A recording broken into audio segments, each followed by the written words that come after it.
Okay, let's see if they say three times the charm.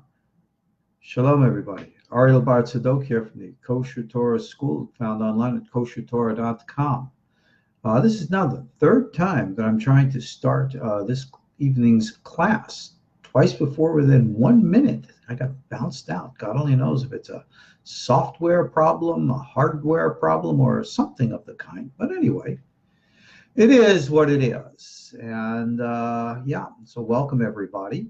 It is a Saturday night. Normally, this is not our time for class. Normally, as we've scheduled, it's Sunday nights at 9 o'clock.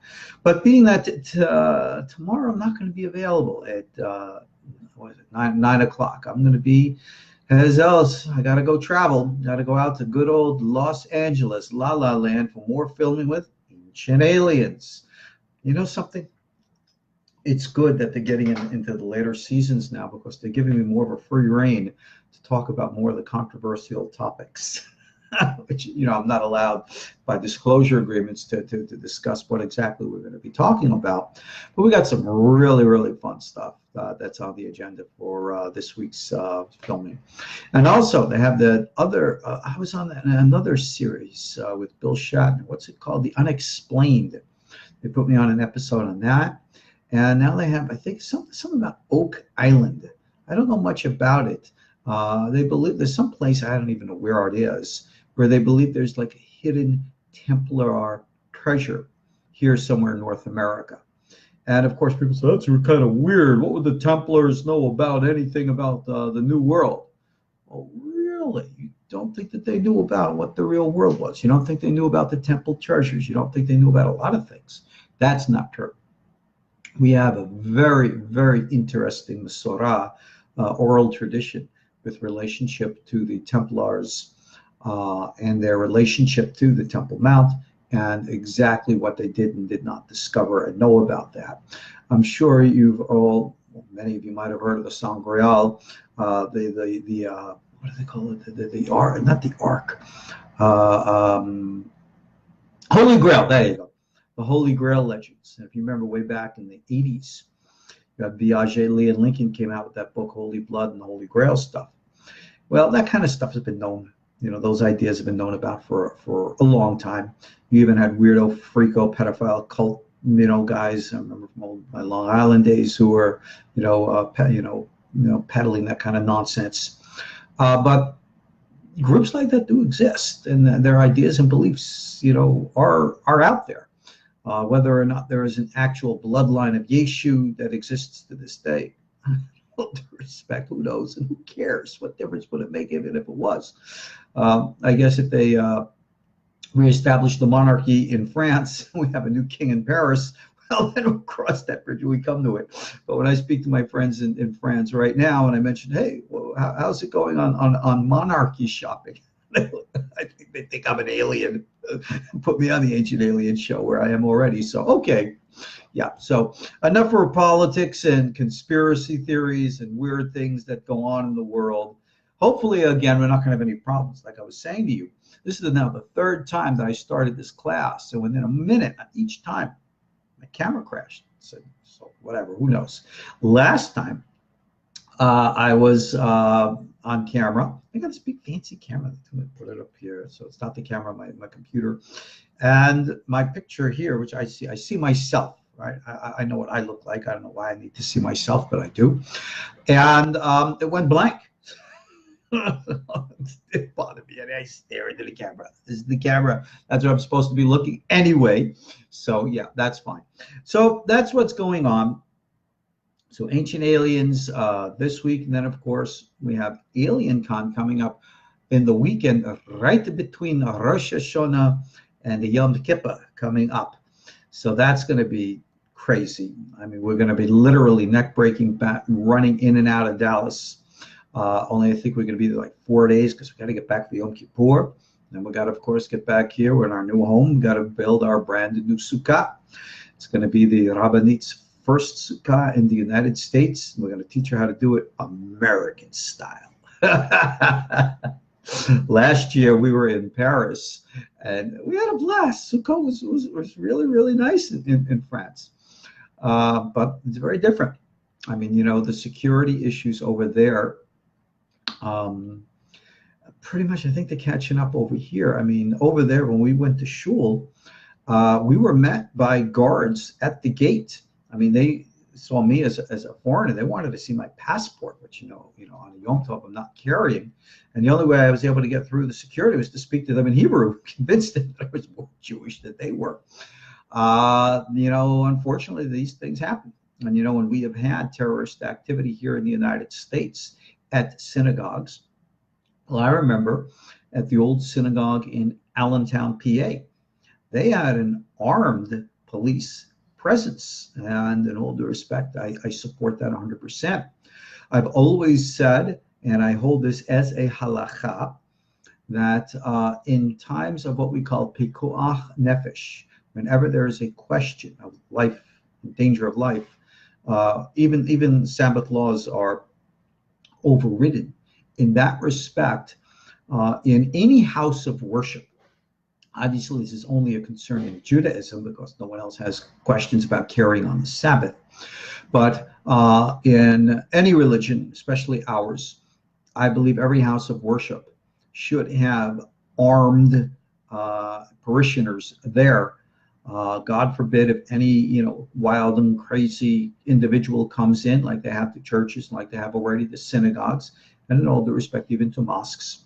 People have the right, in my opinion, even the moral responsibility and obligation to defend themselves. Look, as many of you might know, I've been a martial artist all my life. I've trained in hard and soft styles literally for 50 years. And what I've learned from that is the value of being an avowed pacifist. I don't believe in violence. I will never endorse violence, and I will never condone violence. Whereas at the same time, I do recognize sometimes the necessity of violence. And if someone comes to hurt you, you got to rise up and stop them. That's just the way it is. So wherever and whenever an individual is able to be in the possession of any type of a self-defense weapon, be it a pocket knife or legally, carrying a firearm, I'm all the more for it. Because unfortunately, we live in a very, very bad world. And just to digress for 2 seconds, for all those people who call for gun control, well, I'll tell you this. Take away the guns. Go right ahead. You can take away the assault rifles. You can take away the hunting guns. You take away anything, and all you're going to be left with is wild and crazy people who are going to pick up some other form of weapon and use it to perpetrate their violence. The problem is not the tools. All right. For example, if I have to build something, my hammers and my saws and screwdrivers are not going to get the job done without me. Any act of violence is not going to get done without the perpetrator. That's just the way it is. But narrow-minded, short-minded people don't see the real problem. Look at our society over the past, 50, 60 years now, and look at the perpetration of condonable violence. Now, I don't know how many of you might remember from my good old days, but when I grew up, and we used to watch, good guy versus bad guy in all the TV shows. Doesn't matter whether it was a police show or a Western, whether it's in the movies or television. How many of you might remember bad guy always got shot, right? You go bang. And what do you see? You see him go, falls down and he's dead. There was never any portrayal of blood. There was never any portrayal of any kind of goriness or anything else. And it was always, always, always portrayed as death and violence being bad and evil. Look at what we do today in our society. Look at the way we glorify the blood in all the movies. We've totally lost our sensitivity to things like that. You got all these crazy, Hollywood directors. Well, I'm being artistic. Well, I'm sure Adolf Hitler thought the same thing, that he was being artistic in how he operated Auschwitz. No, this is not really psychologically healthy. You've all seen, I'm sure, computer games, even the ones that I think they have apps on the phones. They have assassin apps on the phone where you're sitting there, you shoot a bit and they see the blood gushing out. What do you think that does psychologically to people? The desensitization to them, to the value of life. Why do you think people feel so free to say, I'm going to go out wing and kill 100 people? What are you talking about? Why not? I do it in the video games. What's the difference between the video game and real life? Well, that's what goes on the mind of these people. That goes on the mind of a lot of people. And whether it's with a gun or a knife or a baseball bat, that's what goes on in the mind of people. It's the society. It's what we have allowed. There used to be in movies, seals of approval. Not anymore. I think we got to return to some of those older values. And all of this artistic expression be damned. Because sometimes some artistic expression is just bad, wrong, and not helpful at all to our society.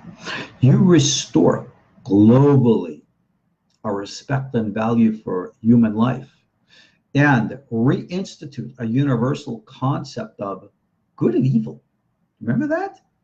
No, I bet you don't. Because today, good and evil are relative terms. Well, it shouldn't be. There should be something objective about it. Just like we have, the universal laws. In our Torah tradition, we call them Noahide laws. But who cares about a name? The names don't mean anything. It's the practice. It's the concept of the respect and value for life. And that is something that, across the board, throughout history, has really never been there. There's such a fantasy that is portrayed of history that even many of the groups today that are so spiritual, peace-loving, go look into the history of those people, and you might find very, very much the opposite, in which instead of being enlightened, they were very ruthless. Instead of being peace-loving, they were very warlike. And I'm talking about groups like certain, First Nation, Native Americans or Tibetans or certainly ancient Israelites. Today you see the, traditional Ashkenazi Jews, whether they be in Eastern Europe or in, the West here, that they're pacifists, they're victims, they're always being beaten up on. Go back in ancient Israel, go back in the temple times, and you went and spit on a single Jew then, you would have had a mob that would have faced down an army to shed blood. That's how crazy it was. No, you didn't do that kind of stuff then. Today, what can I say? So with that in kind of our little introduction here, I always used to give a little pep talk here. I don't know how peppy it is.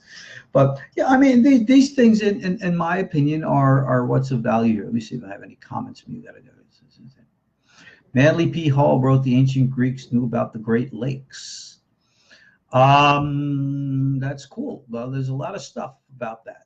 We have a long ancient Israelite presence here in North America. But the Cherokee knew about it. Our sages knew about it.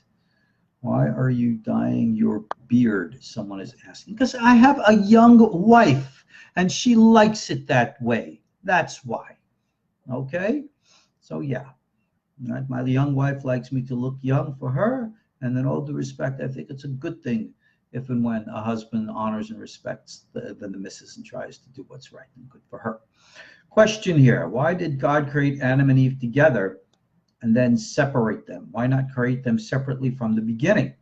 No, that's a great question. And when you get a chance to speak to HaKadosh Baruch Hu, you ask him that. Why would I answer like that? Because you know something? Who knows?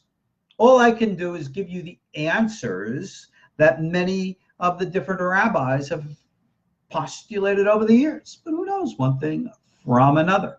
So that's what's going on with that. And besides, if you remember, we had two creation stories, Noah. He had the one in Genesis 1, one in Genesis 2. Okay. Hey, hi, question. What's going on? All right. Hey, look, if we get involved with a question, we're not going to get in the lesson tonight. So let's get into our lesson. And as Hashem, after that, I'll take your Q&A. So that's where we're at. So let's rock and roll and hope all our modern technology keeps going.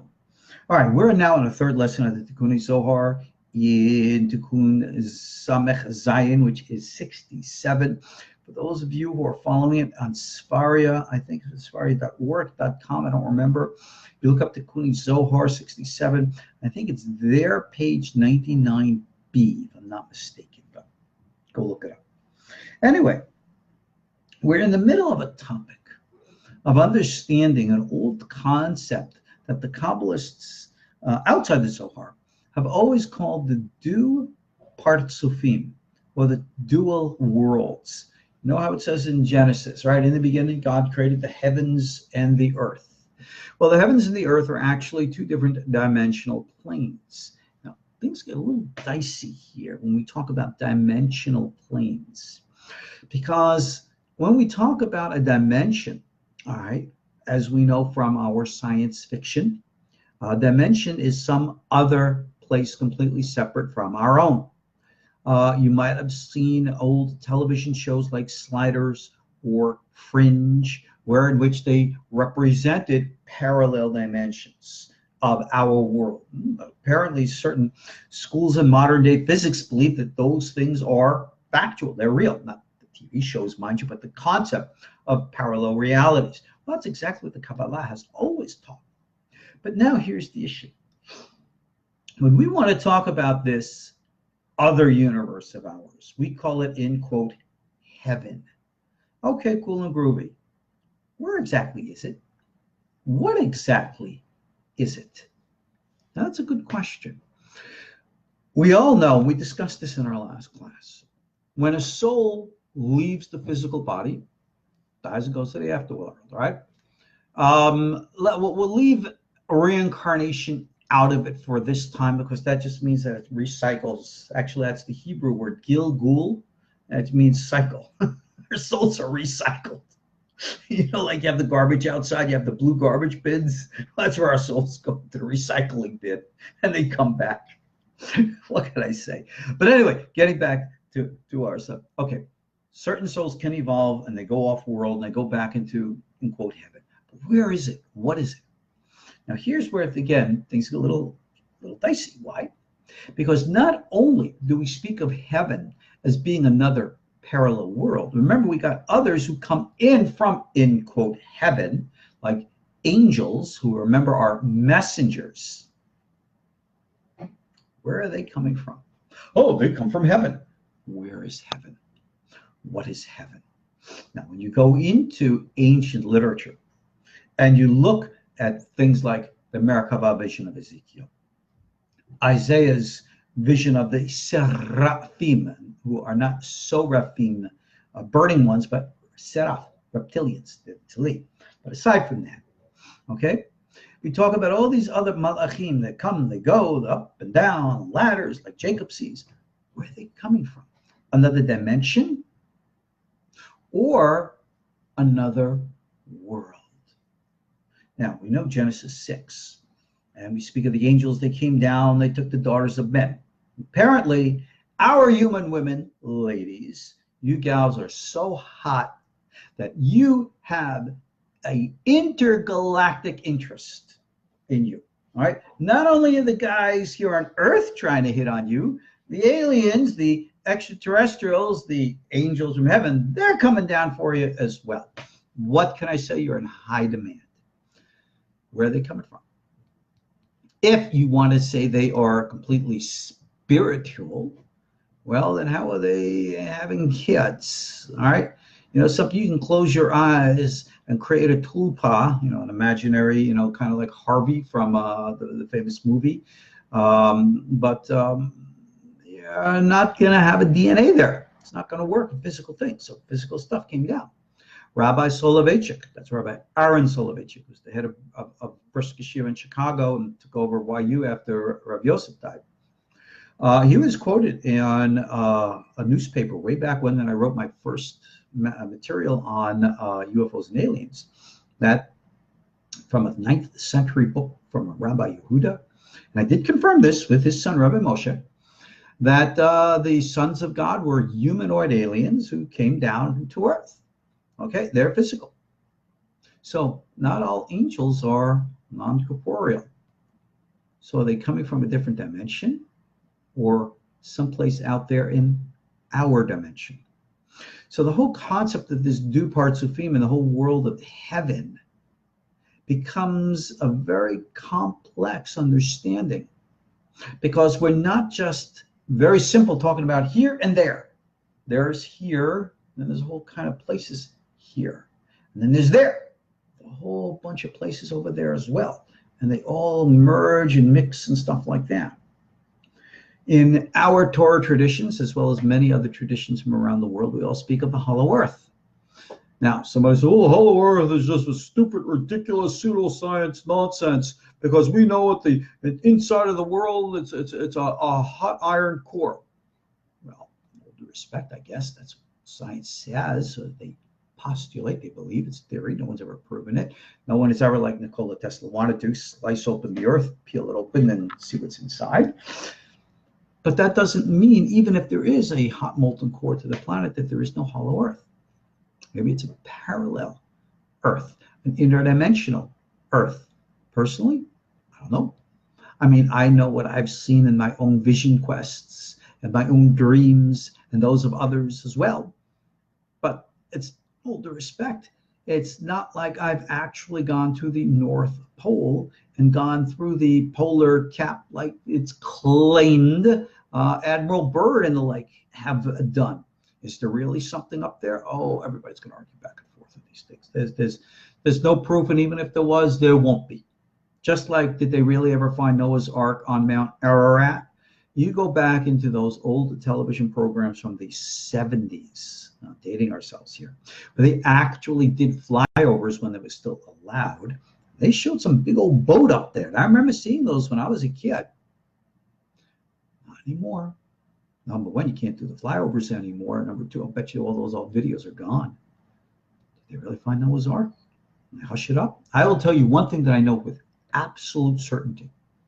Our governments do have cover-ups.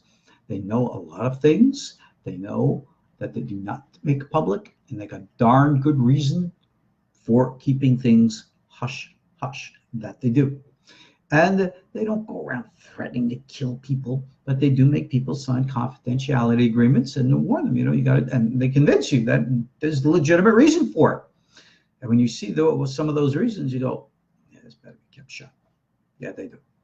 And whether it's the state of Israel or the United States and Russia and Europe and now China and many of the other countries around the world, they know some things that best we don't talk about. But at the same time, there are those things which we can and do talk about. Because what the reality of the Du Partsufim, the dual worlds, actually is, and how it influences us on a day-to-day political, sociological, possibly even economic basis, that we won't talk about. But let's deal with it how it deals, and let's talk about how it deals with us on a personal, psychological level. Because that is, at least in my opinion, the most important. So what we were discussing here is the relationship between what we call the spiritual and the physical. I don't like that word spiritual because it really doesn't have any valid meaning because it is so nebulous. Everybody applies all different kinds of interpretations to it. It's an energetic reality versus the physical reality. And I've always defined the definition of right and wrong and good and evil with a very simple term. Natural. Au natural. What is the proper alignment and balance of natural laws? Whether it be in this universe, parallel universes, intergalactic, extraterrestrial, whatever it is. We, through the power of mind meditation, learn how to become sensitive to and aware of, it's called expanding consciousness, the greater flow of energy in the universe. And as we do, it is then that we are able to properly calibrate our behaviors, our knowledge, our emotions, okay, our deeds obviously, into proper alignment. In the Oriental, the Chinese tradition, they call that walking with the Tao. According to our Torah tradition, we call this observing halakha. The real halakha that our sages instituted, innovated way back when, from the days right after the Babylonian exile, was a psychic, intuitively directed orientation with this type of mentality, wherein which we were seeking alignment with nature. Nature, remembering Gematria is the name of God, Elohim. And this is the great secret of how we walk with God. Mind you, let's not even use that word, God, because that still gives us some type of a concept of a personified being, where in which we have this very, very immature concept that God is some type of person with whom we are interacting, right? And we think or project onto, in quote, God, all types of human personality attributes, which helps us understand God. And our sages were very, very much using this to help people have a relationship and to relate. Whereas at the same time, we must recognize the absolute and total symbolic nature of such things.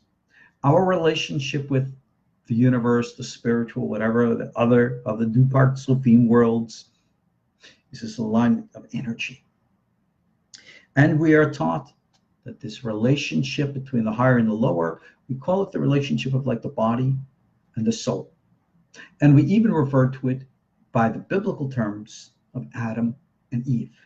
So the whole story of Adam and Eve in the Garden of Eden, according to the Zohar understanding of it, is the relationship of body and soul. Higher consciousness and lower consciousness has nothing to do with a man and a woman, has nothing to do with a tree or a fruit of any literal kind, that it's all symbolic. And we've discussed the concept of symbolisms in our previous classes as well. So let's just move on, get into the text, and see where we go. And again, I'm just easy, I've been reading the Hebrew version of the Zohars ever since they came out with the Hebrew translation.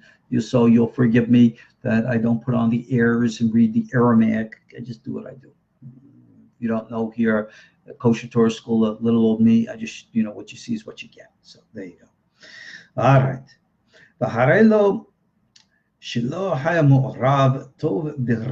We are taught never mix what's called good and evil. Right? God separated them.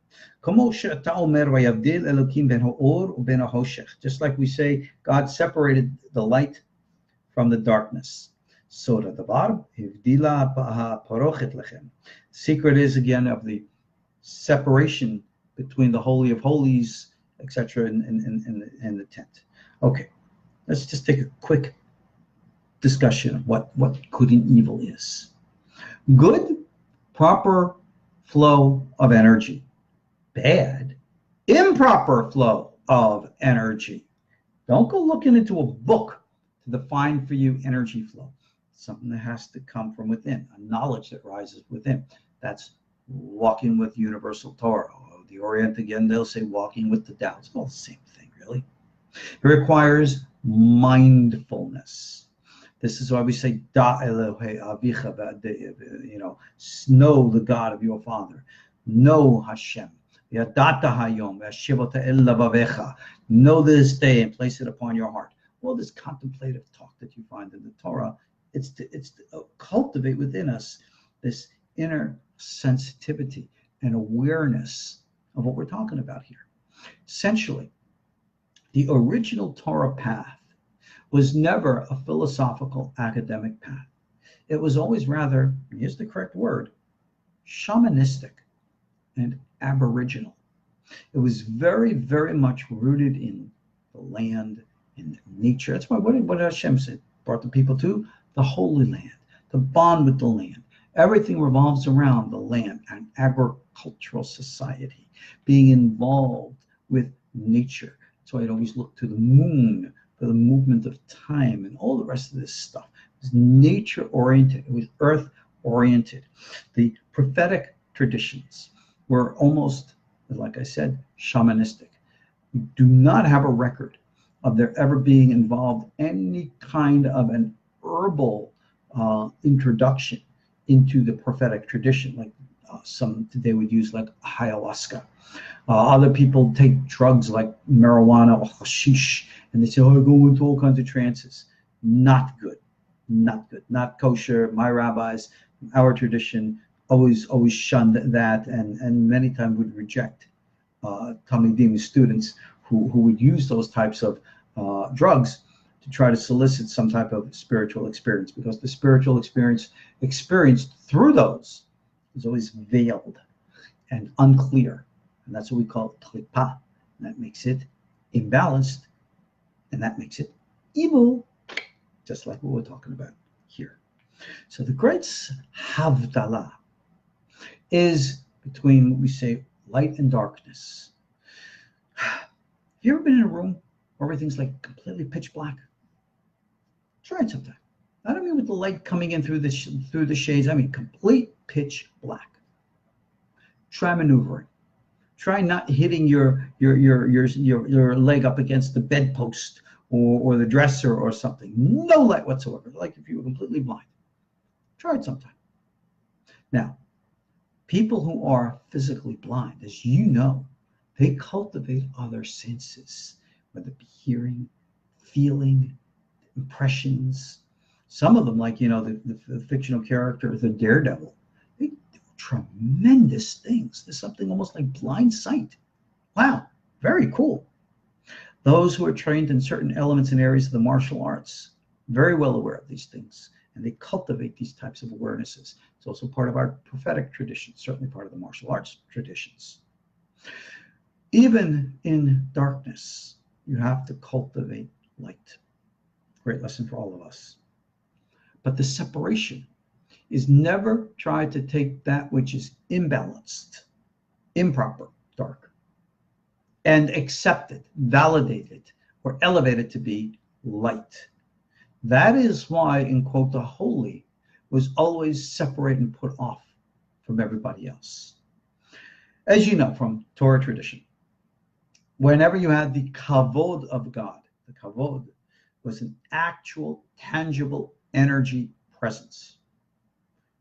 The law was, thou shalt not approach. You approach, you get burnt. Why? Because God is a wrathful deity and he's going to get you for violating his word. Nadav and Abihu, right? They were struck dead because God punished them. No, that's not what happened. The kavod was there. The kavod, which is not something actual, it is let me rephrase that. It's not something divine. It's a vessel. It's something created, our sages say. It's an energy. It's an actual, tangible energy, most likely of some type of an electrical nature.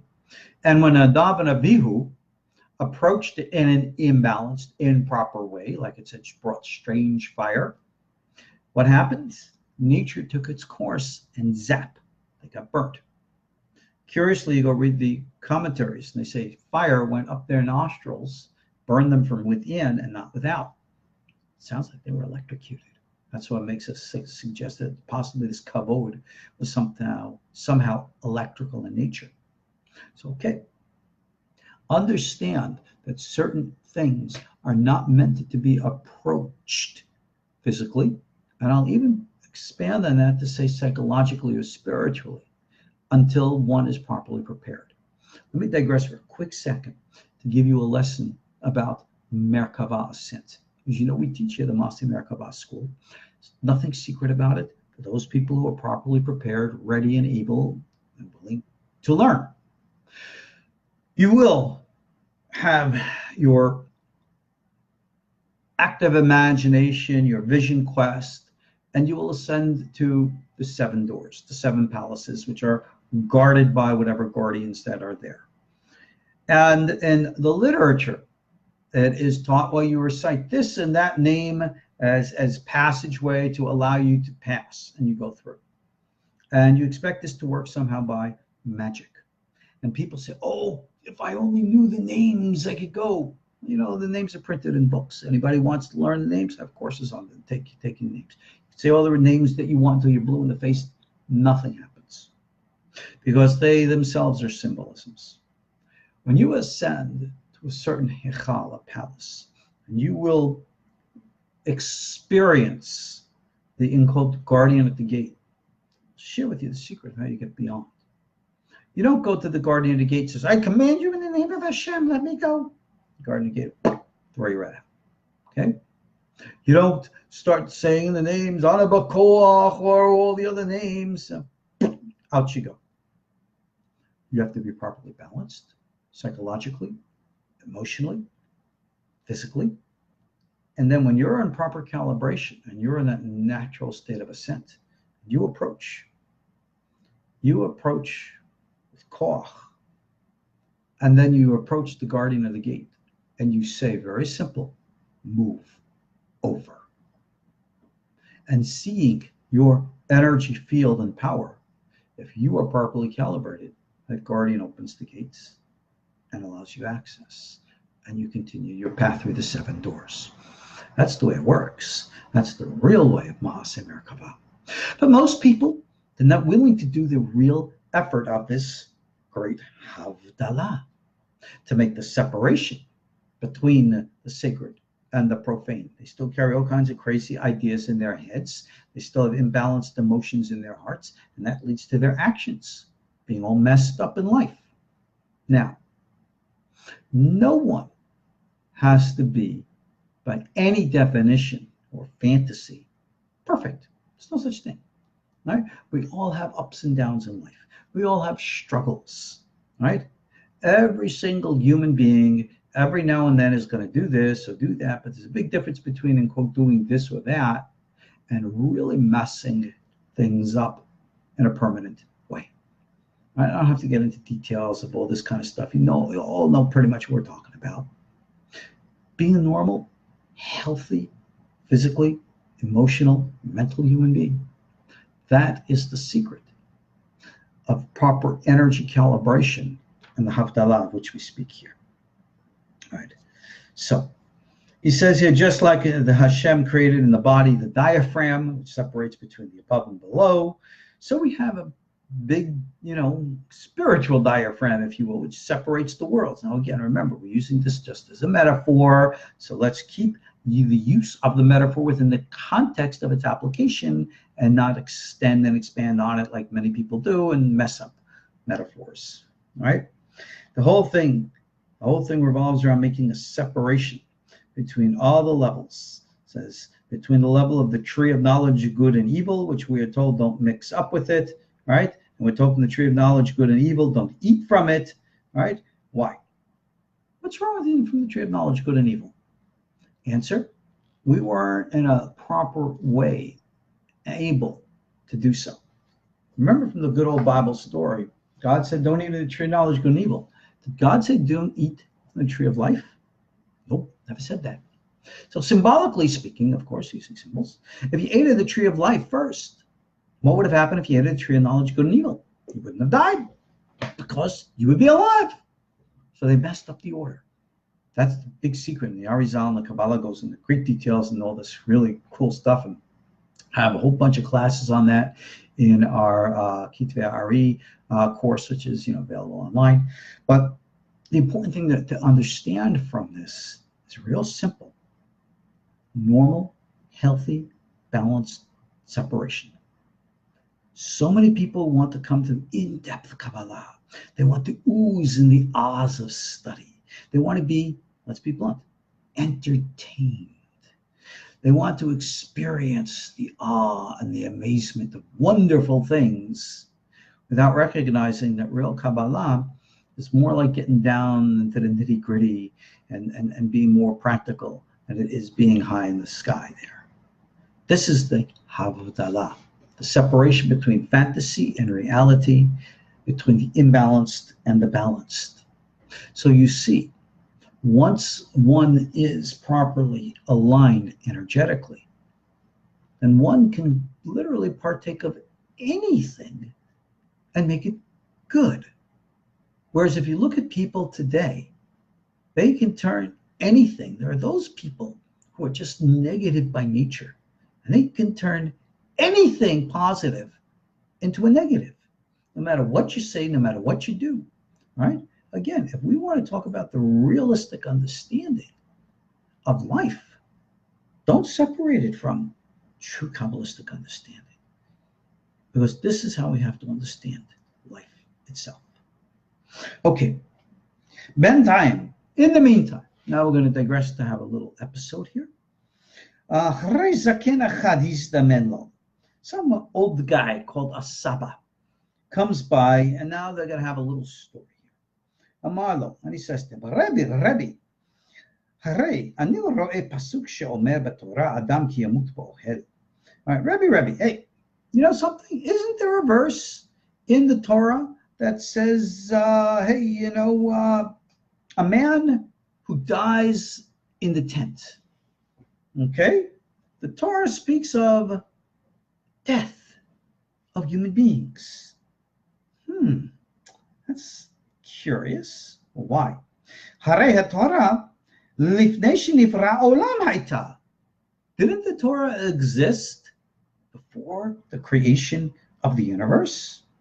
And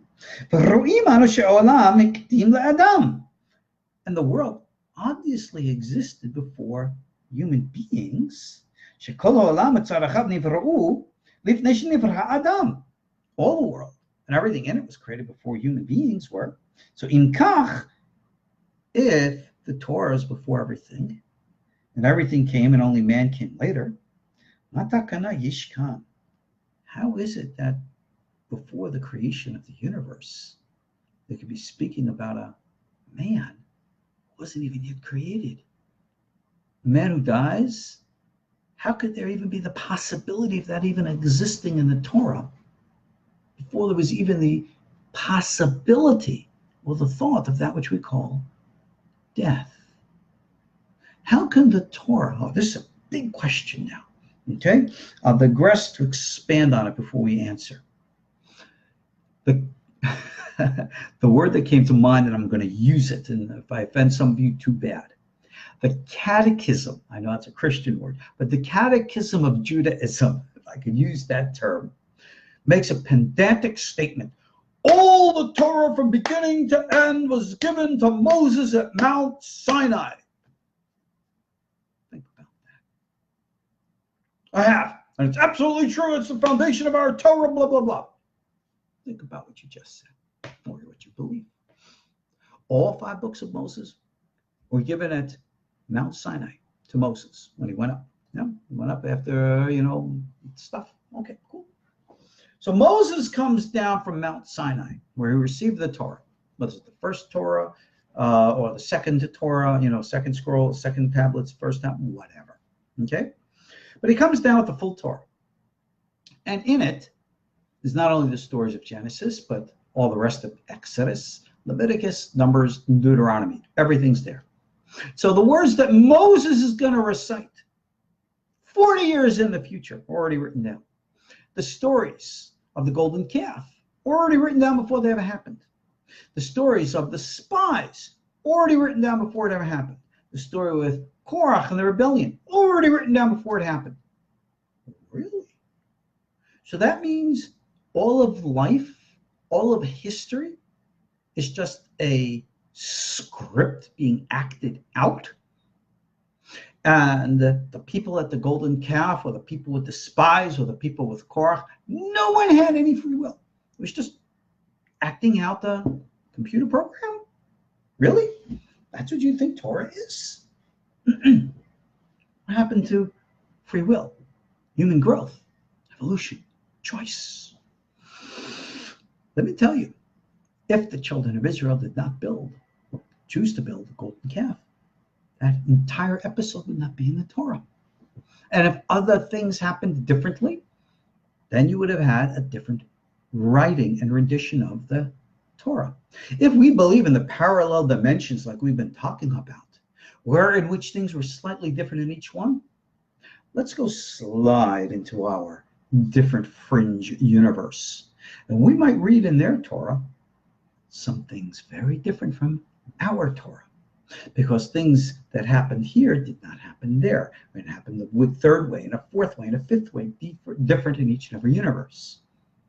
So the question is, how can our Torah speak of things if its form was already pre-written, right? Before the universe, before man was even created, before there was a concept of death, it says a man is going to die in a tent. That's already predetermined. No. The Baal Shem Tov, Sefer Baal Shem Tov, Parshat Zot HaBeracha, gives a very profound understanding of the actual Torah. We call it the Primordial Torah. And it says the Primordial Torah doesn't exist in the same form as we know it today. The form that we have the Torah today is called its vessel. And it's not the vessel, of course, which conceals within it its true essence. As such, like Rambam says, according to Peshat, we will never have another Torah. It's the same Torah, but the form that the Torah takes does change.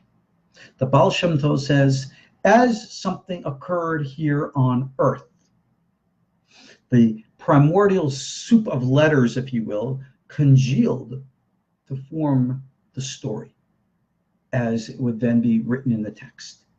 And that the entire text of the Torah was written over a period of well, tradition would say 40 years. Question is, when it says V'yamat Moshe and Moses died, there are those who said that even Joshua wrote that. The Torah as we have it today, 5 books. Go back into the Gemara, it was originally 7 books. There are things that are from the Torah that many a sage say are actually now outside the Torah, right? Certain Psalms, as we know, written by Moses. One time they were believed to have been part of the Torah. Here, we'll introduce a very curious concept about the primordial Torah to its present form.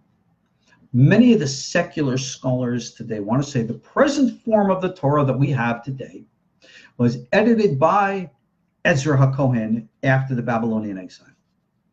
And they have all of this secular talk about the different schools, the Peace School, the E School, and all this old German theology, which I think is fundamentally anti-Semitic. And I think that the majority of modern scholarship has dismissed any of that as having legitimacy. I'm sure there are those who still hold by it. I certainly don't, but there are those who do. But let's, for argument's sake, say that Ezra HaKohen culled together different scrolls and stuff and put the 5 books of Moses that we have together in the form that we have it today. Let's just, for argument's sake, say that that's what happened. Would that contradict the concept of Torah for Moses from Sinai? The answer is absolutely no. Because Torah for Moses Sinai, yeah, that makes sense, okay. Sometimes I get my order wrong there. Torah from Sinai, on the hand of Moses, the way that we have it is prophetic, meaning it continues the living flow of things that continues throughout history. So if Ezra really did put the order together, that makes it as valid as from Mount Sinai as anything Moses would have done before. So it doesn't matter. The history of it doesn't matter. It doesn't change anything. So if the way that we have many of the books of the Bible today, we have dated from the Dead Sea Scrolls. So we know for at least 2,000, maybe 200 years, same form. But let's, for argument's sake, say that we discover things that are even older, and they might be different. Doesn't matter. It's a continuity of continuation. That is what we must understand. When you understand the nature of this energy flow, like I told you, and having to be everything calibrated, this is the calibration. Torah, Moses, Sinai is continuity. This is why the last of the prophets, Malachi, the last of the prophecies stated, remember the Torah of Moshe, Avdi. Remember Moses' Torah. Moses' Torah we still observe today. This Tikunei Zohar, which we are reading, I think I could say with relative certainty, has absolutely no historical connection whatsoever to the historical Shimon Bar Yochai. I believe this entire book is novellic in nature, certainly of Spanish origin, Now you might say, well, with that heretical statement, why don't we just take it, rip it up and throw it away? The answer is because it has great value. What difference does it make if it was historical or novellic? Right? The entire book of Job is believed by our sages to be a novel, a story that never historically happened. I hold by that view myself. So what? It's real. It's totally real. Everything in it is real. But the nature and context of reality just needs to be explained. That's all. Just before I got on the class tonight, the Rabbinite and I was sitting there watching a small section of Star Wars, the original one, where they were blowing up the Death Star. Oh, that's so cool. Right? Loved it today, however many years it's been, 40 plus years, okay? That's a real story. And there are real Jedi and real Sith Lords. And Yoda is real. And Obi-Wan Kenobi is real. All within me. No, not out there. There's not real some planet Alderaan that was blown up out there. Master Yoda is not a real guy or anything. It's real within me. Do you understand what I'm saying to you? When we experience the Merkava, we experience the subjective reality of an objective form. This is what Carl Jung in psychology calls archetypes. And it's vital to understand Merkava ascent. We recognize the objective with the subjective, the internal versus external realities, the two parts of being. Because what our Zohar is saying here, what the story with the old man, I know I digressed, and we're running out of time. But all right, I'm just going to sum up the story. Right? He says, how is it, again, that we can have this man dies in the tent? This is pretty much, the Torah existed before the universe, and it has its objective reality, which is energetic, and its subjective form, which we embrace. That's there you go. There's the story, all summed up. And we again apply all the symbolisms, just like we have been, body and soul, Adam and Eve, male, female. But everything is revolving around a certain concept, certain context. Today, we have blurred the line between what is real and what is false. We don't recognize anymore internal versus external reality. There's actually a Jedi religion that's out there these days. And I've seen some of their books, right? And they're just basic fundamental concepts that you'll see universal in all the different ways and things. Now, what's going to happen if and when hundreds of years from now, the Jedi religion takes off? And are people going to actually think that Obi-Wan Kenobi and Yoda were actual historical personages? And you'll be burned at the stake for questioning and denying that? Well, remember, look at the historical Yeshu and the stories that were embellished and placed upon him, and how many people were burned at the stake for, questioning the stories. So just remember this. People believe in stories all the time. So do we. It doesn't matter, because the underlying truth of those stories is what counts. This is how we are mavdil ben kodesh lechol, how we separate the sacred from the profane, the higher and the lower worlds. We recognize the matrix of our reality and its subjective applications here and now, and we recognize that there's a greater grandiose. We seek to penetrate the veil of our physical forms to get to the underlying essence within. That is the secret of it. That's the whole story underlying here of the story, etc., and so on. So understand now, I'm just going to conclude on this, and I'll take whatever Q&A that we have here. Understand the nature here. Again, Noach is asking a question text, what is the tree of life? Again, I respond, according to whose opinion would you like me to answer that question? Is it my opinion? I have 5, 6 different opinions based upon who I read. So, when you ask an objective question, please recognize that there are multiple subjective answers.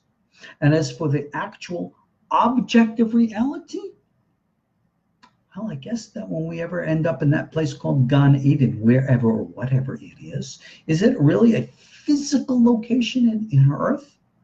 Or is it a physical location in a fringe parallel dimension of Earth? Or is it a spiritual, whatever that means? Is it an energetic reality? Is it an abstract construct? Or is it a physical application? And all these different things. Now, for those of you who know me, have been with me for a while, okay, you know, I go off in the meditation all the time. I can go on La La Land. I don't need to fly to Los Angeles to go to the La La Land. I can just go sit back and meditate. All right. God bless our Rabbanit. She could see me. I just go off, and you know, she probably thinks I'm sleeping. I don't know. But yeah, I mean, I share with her some of my deepest revelations. You know, I think I freak her out sometimes, but yeah, she's, you know, very deep and spiritual. That's why we're together, and she understands a lot of this stuff. But how many of you really have a hard time understanding the nature of real psychic ascent? Real psychic ascent is not a sound and light show. It's not entertainment. It starts in here and goes beyond, because up here is not limited to my physical brain. It goes beyond. This is what I teach in all my courses. To teach you the reality of the spiritual experience and to recognize why this is universal. It's not just about you and me. It's not about our religion. It's universal for everyone. So when I go out to ancient aliens and I share and talk with them about stuff, these are the messages I try to get across to them.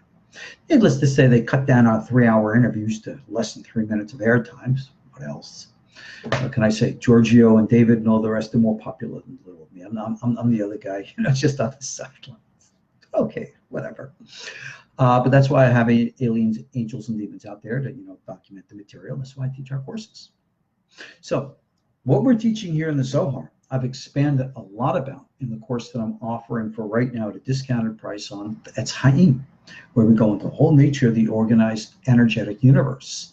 The course is available for you online. Click of a button, buy it 50% off now in Elul. And I put next to that the course of the Universal Torah, Understanding the True Historicity of Things, from Rabbi Ben Amos's fantastic book, Israel and Humanity, which we are going to start doing classes again from that real soon, I hope, since we get everything, you know, normalized here.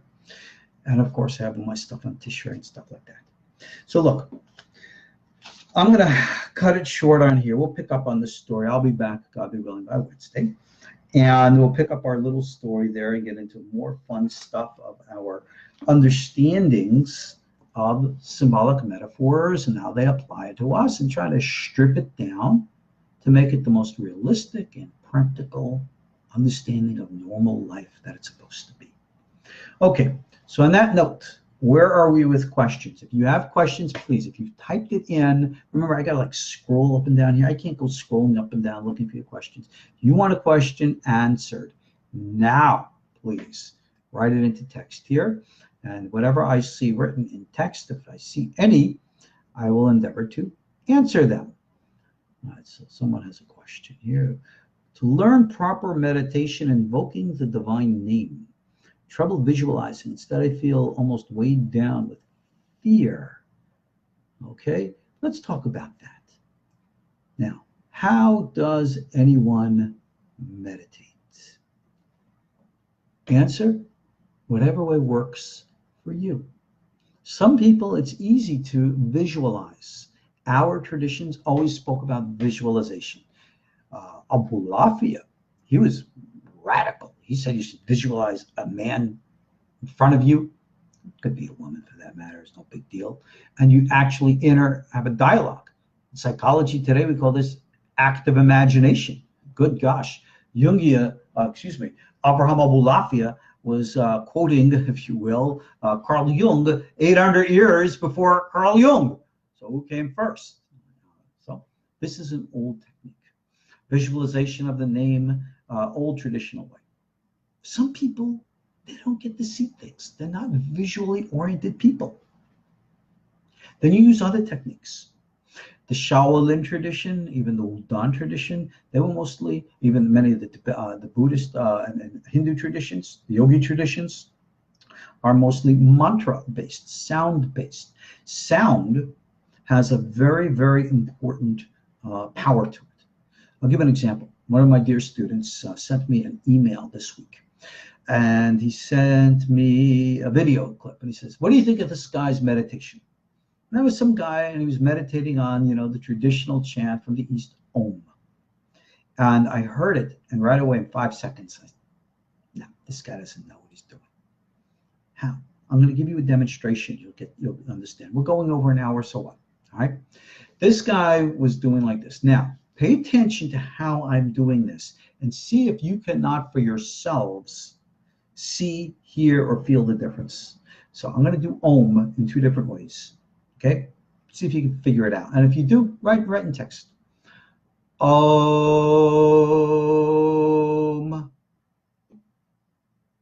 Okay? That's how it was in the video. Now here's way number 2. Om.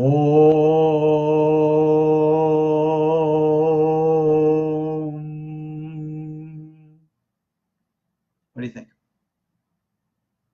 No one's writing in text. Gee, thanks, guys. One is done from the chest and the larynx. All right? The other is done from the belly, the gut. The Chinese would call that the Tantien, where you're literally just channeling the entire flow and opening out. When we do Kabbalistic meditation on sound, breath is vital. It's an essential part of how we do things. When I do a meditation and I'm doing chanting with sound like that second, my body vibrates. I can feel my teeth vibrate. And I can feel my head vibrate. That is the right way to do meditation. So if you're using sound techniques, remember, nothing works magically. It is all a means of how to actually activate actual change within you. All right, so someone says you can tell the difference. Good, good, good, good, good. More resonant and deep. There you go. All right, done from the diaphragm. You got it. This is how real sound oscillations work. Go on to like YouTube and watch how the Dalai Lama and his group would chant. Oh, listen to the Mongolians, how they chant. Oh, very, very deep and intonal. That is the original way the Levites used to do things in the ways of the temple, and the authentic and original way Kabbalists do things to this day too. Right? I don't see any Jewish people going on YouTube doing this stuff today. It's almost like a lost art outside of our little circles. And I'm only the crazy one from our little circles, actually, going on YouTube and doing all this stuff publicly for everybody. Go figure. But anyway, whatever way works for you. I've taught all different kinds of meditative systems. I've taught the Sefer Yetzirah system. I've taught the Merkava system. I've taught the Ariel system. All of it. Whatever works. It doesn't matter you're Jewish, non-Jewish. It doesn't matter your background. All right? A very, very famous story in the Gemara, which teaches about a rabbi, holy man, who almost came to the temptations of a prostitute. Very famous madam, had 7 beds, according to the story in the Gemara. He overcame her temptations, which stunned her and made her convert to Judaism. And in the end, curious statement. The rabbis state that the woman who was known for profound, harlot ways, she had like 7 beds, which she did all her stuff. So she converts to Judaism, actually marries the rabbi, and takes the 7 beds and makes them kadosh. They do all their stuff with 7 beds. They didn't throw it all away. They didn't say it was all evil, bad, and got rid of it. No, there was no shame. There was enlightenment and elevation. And therefore, they were able to integrate and synchronize everything. So whatever your past is, so what? Big deal. It doesn't matter to the universe. It doesn't matter, therefore, to God. Why does it matter to you? There's no judgment values here. That's a very foreign way, which is not a Torah way. I've dealt with people from all backgrounds. I've dealt with people who are drug dealers and murderers and prostitutes and all. So what? If you choose to live a balanced, moral, righteous life, whatever the past is, The Gemara says, the one who's a Baal Tshuva, in other words, who changes, rises to a higher level than someone who's never had that experience in the first place. There's a profound wisdom in that. So never let your past or memories or fears hold you back from thinking, I can't walk the holy path. I can't become a descendant of the Merkava. Who am I? What am I? You know what? You're like everybody else, which means that you're no different from an Enoch or a Moses or an Eliyahu. The only reason why they were able to accomplish what they did is because they did what they had to do. You do what you have to do. I promise you, you will never become Moses. You're never going to become Enoch. You're never going to become Elijah. But you'll become you. Maybe we'll be saying your name after Moses, Enoch, and Elijah, and you. Who knows? Never underestimate your power and ability. Just don't confuse it with fantasy. Make it real. All righty. Thank you so much. Okay. Anything else? If not, we're going to rock and roll. All right. Long day tomorrow. Got to mow the lawn. Got to get things done. And rock and roll off out to La La Land and Ancient Aliens and Oak Island, whatever it is. Go find the show. It's on History Channel. God be willing, if they give me the opportunity, they put me on there, we'll get some good stuff out there. And hopefully, everyone will enjoy it. All righty then. That's that. Thank you again all for joining me. Be'ezrat Hashem, God be willing. I'll see you all on Wednesday night for a regular class. If you are a regular supporter of our yeshiva at the monthly basis, you will be getting your private classes that I don't make public to everybody. Hey, Mikasa, like we say, you got to give, you got to receive. We all help one another. That's why I have supporters of our school, because you guys make it possible for me to be here. I encourage you, come support our school so that I can help here to be with you. And the courses we have available, half price. Take a look at all my emails and stuff like that. You can go to our Patreon page. Everything's up there. Check it out. Alrighty, guys. Shavua Tov, as we say. And good night. God be willing. So until next time. Kol Tuv. Shalom.